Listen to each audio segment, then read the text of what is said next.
What is good, guys? It's Rey-Jay back with another video, and in this one I want to break down what's going on with Tesla, SPY, Nvidia, the QQQ, and a couple of other tickers. I want to break down what happened to the market that caused it to run very, very hard instead of getting some kind of rug pull or something very different because of what Powell said. I'm going to break down why on earth things ended up going a little bit different from expected.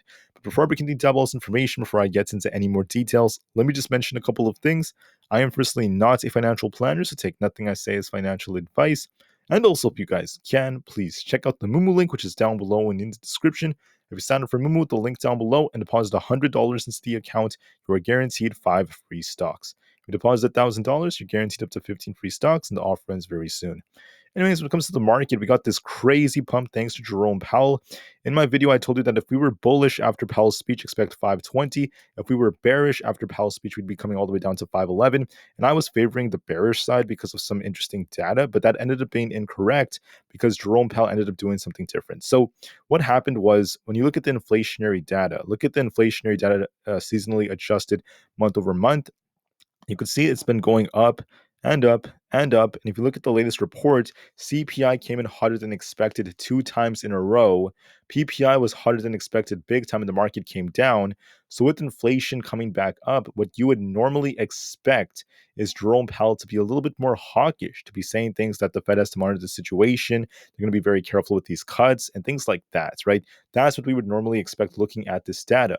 But instead, Jerome Powell was dovish. Instead, Jerome Powell caused the market to pump. He wasn't being strict whatsoever. He was being he was talking more about the Fed easing, how inflation is not that bad and this and that. And he kind of wrote this off a little bit, in my opinion. So it was pretty ironic, pretty crazy stuff. And this is why the market just started to run extremely hard. If Powell was scary, the market would have gone a rug pull. Instead, Powell was nothing close to scary. The guy was super dovish. The guy was just, saying what he had to say, and the market did the opposite move. So my prediction was incorrect, but I just wanted to let you guys know that in my video from yesterday, I also said that I couldn't truly predict what Powell would say. I just gave you guys my best assessment because of the hot inflationary data we got. But it happens, guys. We can't always predict what Powell will say. Sometimes crazy things happen. He is, in my opinion, a giant market maker. He tried to trick all these people who were being logical, all these intelligent people who were looking at the inflationary data, looking at what we were seeing for GDP projections and things like that, who anticipated that Powell should have been a little bit more on the hawkish side. You weren't a fool for thinking that, okay? I wasn't a fool either. It's just that the Fed had different plans in mind, and it happens. So the best thing to do is just brush it off and then continue to do what we do best and to never let this get the best of us. But like I said before, guys, Powell is a giant market maker. He will try to trick you. He will do crazy things sometimes, even things you won't even expect. So the best thing to do is always be prepared for anything. I did tell you that if the market was bullish after Powell, we'd see 520. But I also told you guys the bearish case and what I favored a bit more. But I want to live up to the mistake. I can't always predict what Powell will say. It happens. The best thing we could do is just keep our heads up, move on. If you lost lots of money, just remember to manage risks. Don't let this get the best of you. Never risk your entire portfolio on a trade. You want to just be very careful with what you do and keep your heads up, guys. It's okay. We'll come back stronger. Don't worry. We will continue to do what we do best. So what happened? What did Powell end up saying instead? Here are the answers. So despite inflation coming up just a bit, Powell said that, oh, it's not that bad because it was just barely a little bit higher than what they were expecting. He also mentioned that the Fed is getting ready to cut rates, at least later on for the year, most likely. They're going to have to keep rates the same for longer, right? But towards the end of the year, possibly during the last 3 FOMC meetings, we may be getting those rate cuts. That's what the Fed was kind of implying with these projections. So for the first year projection, this was actually a little bit lower than expected, as the Fed is anticipating about 3 cuts now. But the thing is, for the longer term, they are still keeping the 2.6%. I think this is like the median of what the projections were. So it's still very close to expectations, maybe a little bit hotter. But this was very ironic, the fact that they are being more dovish despite the fact that inflation has been going up. And this person right here actually brought up a very, very good point. They said that Jerome Powell pretended to be like a Volcker, but has gone full Arthur Burns by encouraging even further easing in financial conditions, despite inflation and growth upward revisions as what the wealth effect is taking place. He also mentioned that if this turns out to be a policy error down the road, they're going to blame uh, Powell for this if inflation starts ticking up again. So we want to be very, very careful. Looking at the Fed's dot plot, you can see right here, things are basically going to be the same for at least the end of this year. There are more of these officials who are favoring about 3 rate cuts for 2024, in my opinion, during like the end of the year, the last couple of months. And then for next year, basically more of them are actually anticipating a little bit less cuts than before. So they are being, I wouldn't necessarily use the word hawkish. I would say that they want to be a little bit more careful. And then moving forward, everything else is like very similar, close to what we saw for 2026 in the longer run.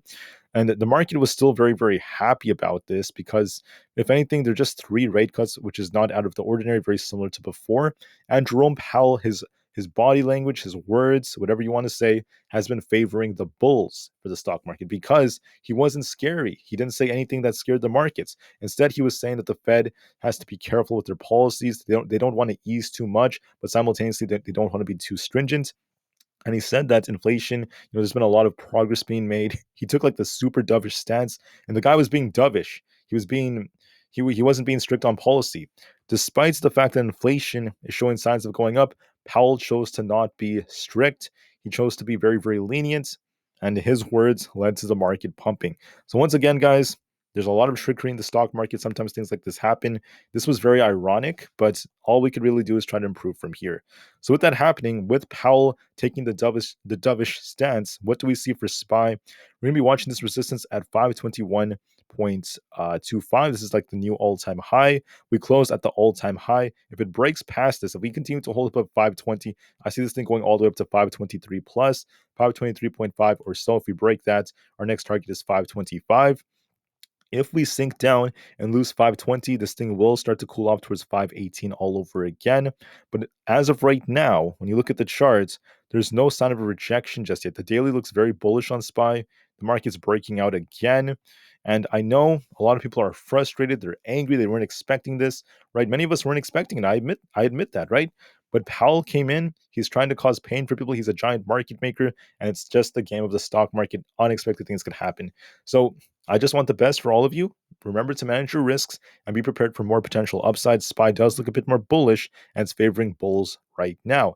As long as we can try to hold and break this all-time high here, I do see 523 coming, if not 525. There's a big adjustment, and Jerome Powell came out doing something very ironic. On the QQQ side, something very similar happened. The QQQ has been trying to break out. If we could try to hold above 444, if we hold above 444, this thing will easily push up to 446, in my opinion, if not 448, and get very close to the all-time high again. So I do see at least 446 plus coming by tomorrow or the next few days, and eventually 448 if that breaks. If we lose 444, we turn bearish and 442 is coming. As of right now, with this breakout, the QQQ is looking bullish. It's going to try to push higher. And this is, once again, the Powell effect, trying to screw over as many people as possible. So the QQQ is looking a bit more bullish now. It could push even higher, so it's 446 plus.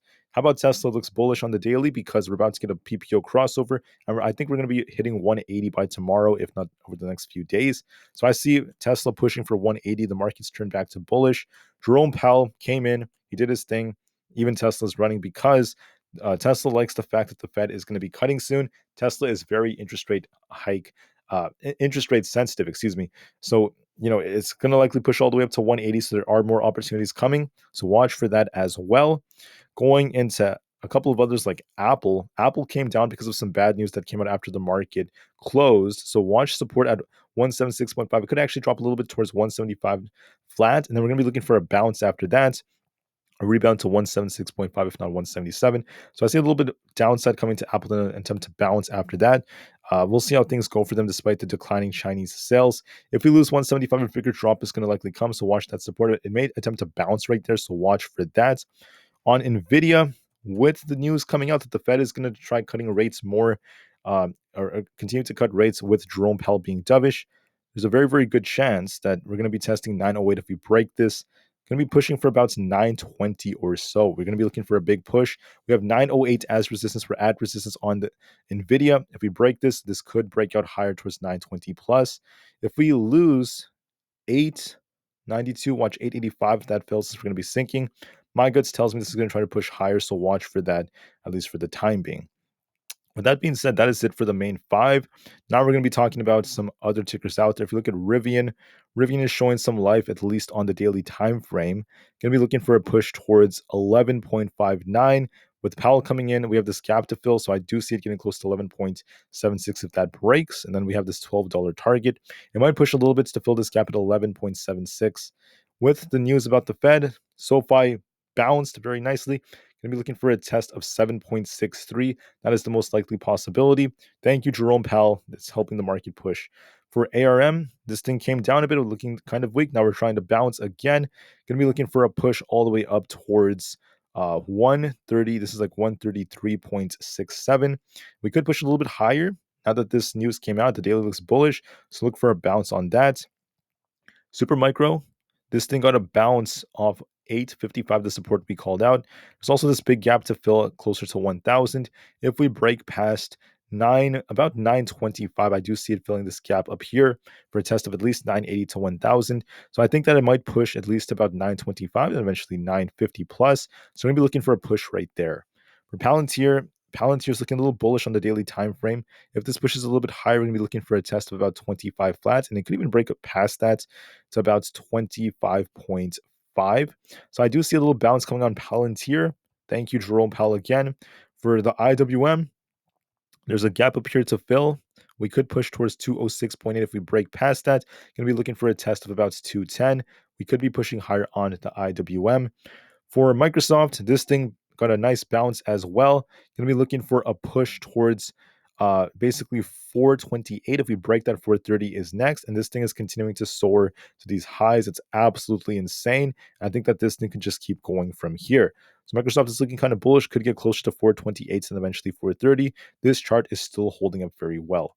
For AMD is it came down a bit, but now it's trying to bounce in the after hours. Gonna be looking to see if we could try to base at this 176 area. If we hold 176, we could be making our way back up to at least 186. If we lose 176, we're gonna be sinking back down lower towards 172. We came down, we're trying to rebound. If we do hold this support, I'm gonna be looking for an attempt for 186 again. And then we also have a gap to fill closer to 190, but for now I think 186 can be tested. So look and see if we get that bounce. For Ford is trying to bounce. Got a big move to the upside today. Going to be looking for a test of 13.5. We have some tight resistance up at this 13 area. So I might go a little bit higher towards 13. We'll have to watch resistance from here. So I do see it pushing a bit more. Could even break through this thanks to Powell and some other bullish news. So we'll see if this continues and follows the trend. For a few others, we have the VIX. The VIX is selling off a bit. We have this gap to fill all the way down towards the 13, a little bit below 13. Let me just double check where this is. On the daily chart, the VIX does look kind of bearish, so I do see this potentially dropping a bit more towards 13 flat, if not below that. And the VIX could get dragged down more because of SPY pushing. So watch and see if we get this push in the S&P 500 for the futures. This could drag this down. It does look a bit more bearish now. For the dollar index, this is looking kind of weak. We got a big rejection thanks to the Fed. If this keeps selling off, we have this imbalance over here at 102.85. If this starts sinking lower, if we lose 103.25, I do anticipate a bigger drop coming. If that's the case, this will likely lead to more upside in the markets. For Coinbase, the chart looks bullish to me because we got a big bounce off some bullish crypto news, not to mention some more news about Powell. So if this keeps going, we're going to be looking for a retest of about 268. I could see this thing push a little bit higher. For Google, the chart is looking a bit more bullish right now. Now, it was coming down, showing some weakness. Then we got a big bounce thanks to Powell. It could actually make its way back up to about 152. So we're looking for a push tomorrow. For Amazon, we're testing resistance right now at 178. If we break through this, we're going to be looking for a test of about 180. But watch resistance. We have some tight resistance on the daily chart. If we break this, 180 is going to be our next target. So watch for this carefully. The chart does look a bit more bullish to me. Meta got a nice bounce, trying to push up as well. I'm going to be looking for a test of about this 514 area. If we break that, 520 is next. I think that this thing could hit 510, then 514. Looks bullish as well. So the whole market is just bouncing essentially. Jerome Powell had a huge effect on everything, and his move once again was super ironic. Inflation is going up. Inflation has been increasing a bit, and the last two inflationary reports were a bit hotter than expected. Despite that, Powell has sided with the bulls. He's not talking a lot about being more stringent. He's been more talking more about easing on policy, and he's been talking about how inflation is not as high as some people are acting like it is. And he's been writing a lot of things off, in my opinion. I think that he should be a little bit more careful, but it is what it is. We'll just have to see how things go. But the best thing to do, guys, is just brush it off. Don't let your losses get the best of you. don't be too pessimistic, okay? Losses are a part of trading. Things happen. And if you lost a lot of money, ask yourself, did you risk too much on your position relative to your portfolio size? If so, you can make the adjustments. People make mistakes. It happens. Please don't hate on anyone. Jerome Powell is all over the place. Sometimes he makes no sense to me and he says ridiculous things. It's the truth. But the best thing we could do is just adjust, learn from our mistakes, and be a lot more careful next time. Thank you for listening. Please do well. Never give up on your dreams, guys. Enjoy the evening. Stay strong. Keep your heads up. And peace out.